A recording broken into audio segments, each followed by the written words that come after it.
Let me start by asking you to sing about Mr. Kenneth H. Foster, QC, a leader of our party who stayed with us, who stayed with Labour when things were bad. And my sisters and my brothers, it's because of that, because of men like George Charles, because of men like Alan Louisi, because of men like Kenny Anthony, that I am proud to be leader of this St. Lucia Labour Party. My brothers and my sisters, in time of crisis, the country needs honest, responsible, brave leadership. Leadership that will speak the truth, will speak the facts to the people. And you saw last week our Prime Minister, in times of crisis, instead of coming to speak to the people, he hid behind some innocent civil servants to give a message which he, as leader of the country, should do. You know why? Because he's afraid of facing the people, because he's afraid of getting the reception that he got in January the last time he went there. And what did he do? Pictures, flashing mirrors, all sorts of, as if it's a TV documentary. But whilst he's doing that, my brothers and sisters, the facts, the people are suffering.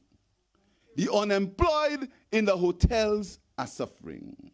The hotel workers are not sure when they will get back to work full time. The taxi drivers are suffering. The people are suffering. And while the people are suffering, the government is embarking on election projects, hoping they can fool the people of St. Lucia to give them another term. My brothers and my sisters, the Labour Party will always put the people of St. Lucia first. And that is why, during the COVID crisis, when they were not ready yet, when they did not have a quarantine center, when they were speaking about quarantine people at Rat Island, when they had no testing in St. Lucia, I said St. Lucia was worst prepared, and I stand by it, my brothers and sisters. But we encourage the people. We encourage the people to follow the COVID protocols. We said to the people to cooperate with the government because we put people first. And we insisted that they should not play politics with the COVID response. And we in the Labour Party, we supported the government when it came to the COVID response. And I'm proud of the way the majority of the people of St. Lucia listened. I am proud because our response to COVID was successful because the people of St. Lucia wanted to make it a success.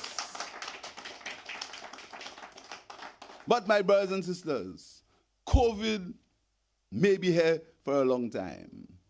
And we have to ensure that our policies, the policies of this government, the policies of the country, help us to exist, to coexist with COVID. So what are we doing about the economy of the country? The Prime Minister told us things were nice. There was 4% economic growth. But 1 week in the COVID crisis, that same Prime Minister wanted to cut civil servant salary by 50%. An economy that was doing so well. 1 week into the crisis, he wanted to cut civil servant salary. And I praise the courageous civil servants who said to him, leave our money alone.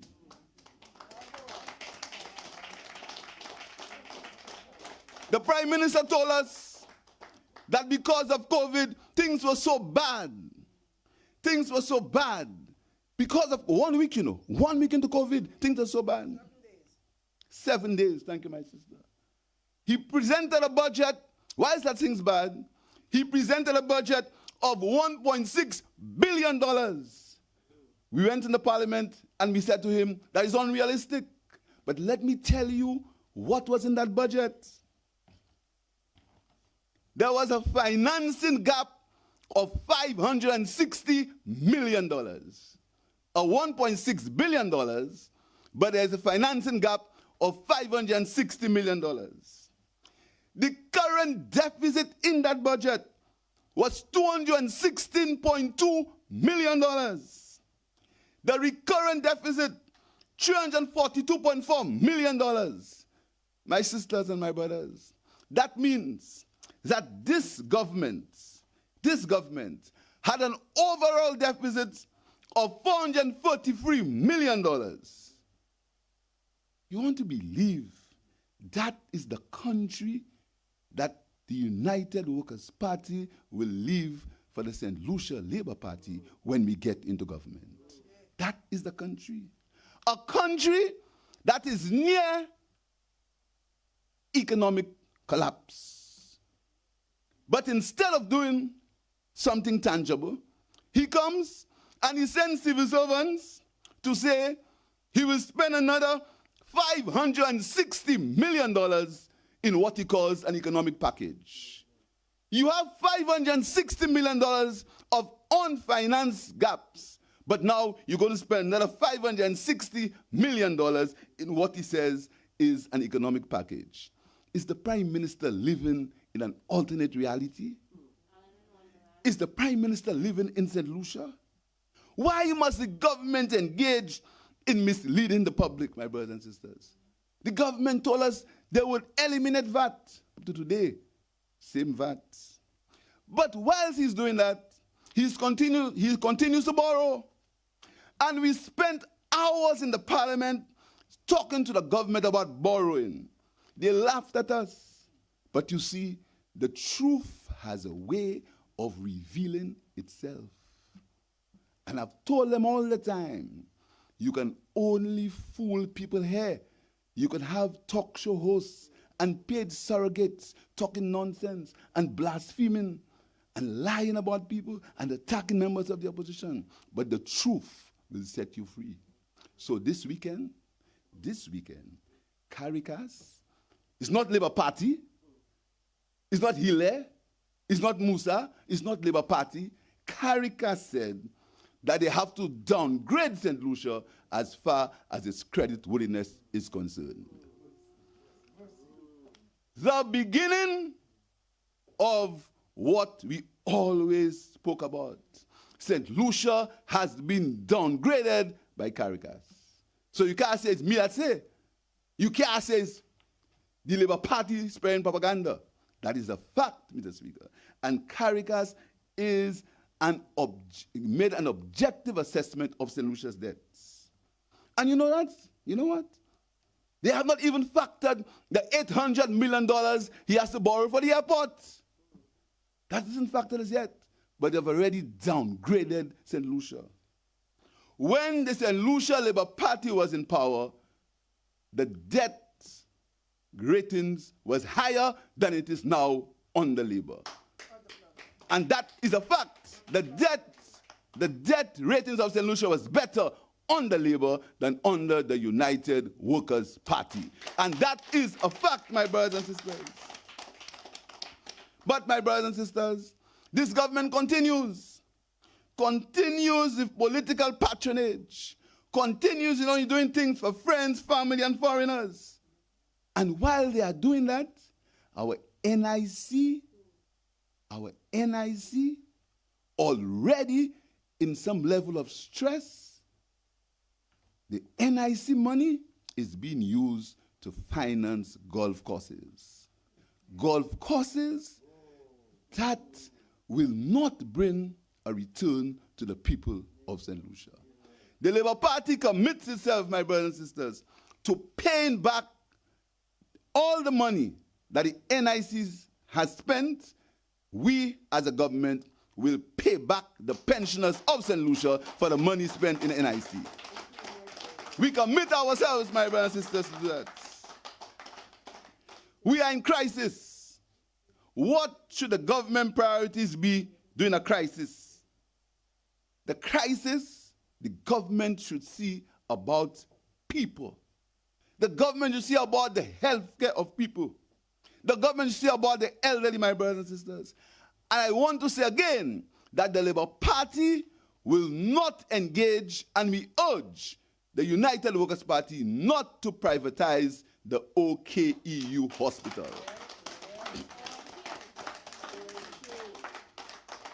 We will not allow it to happen, because that hospital is to give health care to the people of St. Lucia.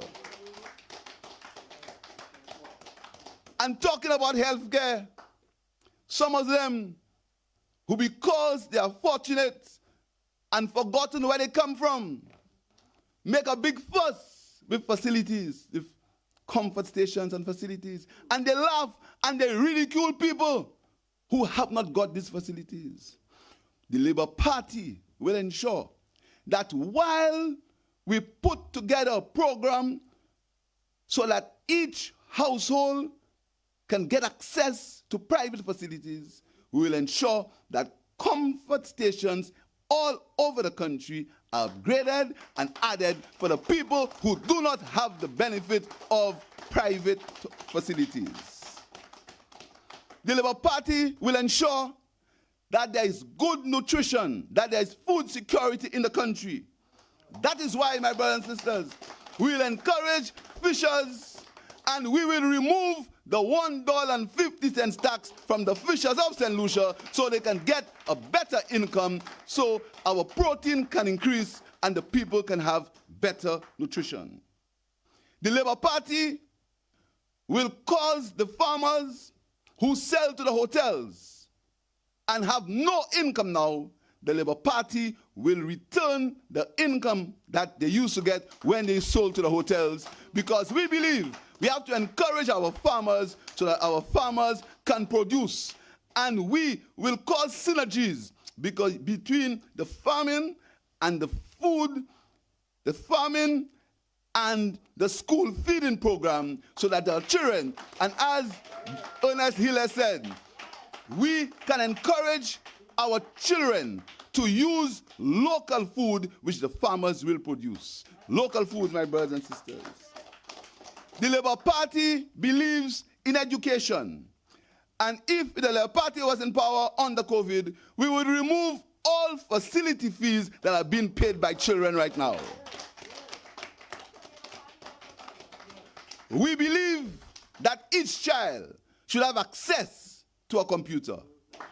We believe that each child should have equal opportunity, because our party is a party of equal opportunity. And we would have never stopped the laptop program. And when we return to power, we will ensure that every child in this country has access to the internet and access to computers, my brothers and sisters. We must have a country, or live in a country, where there is prosperity for all. Not prosperity for the few, but prosperity for the many and prosperity for all. And that is why we are saying that instead of taking the people's money and building roads that are unnecessary at this time, we would increase the income support to the unemployed people in the country, so $500 would not be enough. A Labour Party would ensure that these people would get at least $1,500 for their response to COVID. We would triple it, my brothers and sisters. We would triple it, because we would have used the money wisely. We would have used it wisely. We would increase public assistance. We would ensure that every St. Lucian can get a decent meal, That is why, without political patronage, we would make available food vouchers to the people of St. Lucia. Because every day, people in St. Lucia are saying, they come to my office, they come to our offices, and they are saying, we are hungry. But that government doesn't feel that. They are living in another reality. They don't understand the plight of the people of this country. That is why we will ensure that every St. Lucian has access to a decent meal 3 times a day. Not on Sundays only, and you play politics with the food, but we'll ensure that every day. And how we would do it? Some of the money that they are using to build roads without any tendering. Nobody knows if the cost for these roads are accurate. Nobody knows. No one can tell me where is the tendering for these road projects. But we can say to the people of St. Lucia that our party will cause a proper accounting to be done of these road projects that we think are questionable. We speak about the youth economy, and they don't understand it. They think a youth economy is about the cabinet. That's not that. They don't understand it. You know why they don't understand it? Because it's the first time a government will have a section of the economy designed only for the young people of the country. First time in the history of St. Lucia, my brothers and sisters. And we'll have programs for the growth and development that are geared towards young people only. And in COVID, instead of using the money to move a garbage dump for horses, we would inject immediately $10 million in the youth economy for the young people of St. Lucia. Because the youth have special interests, my brothers and sisters. They have special interests. They have special areas of economic activity that they want to enter, like sports, like entertainment, like creative industries. We would ensure that these young people convert these skills into businesses. We'll create a culture of entrepreneurship.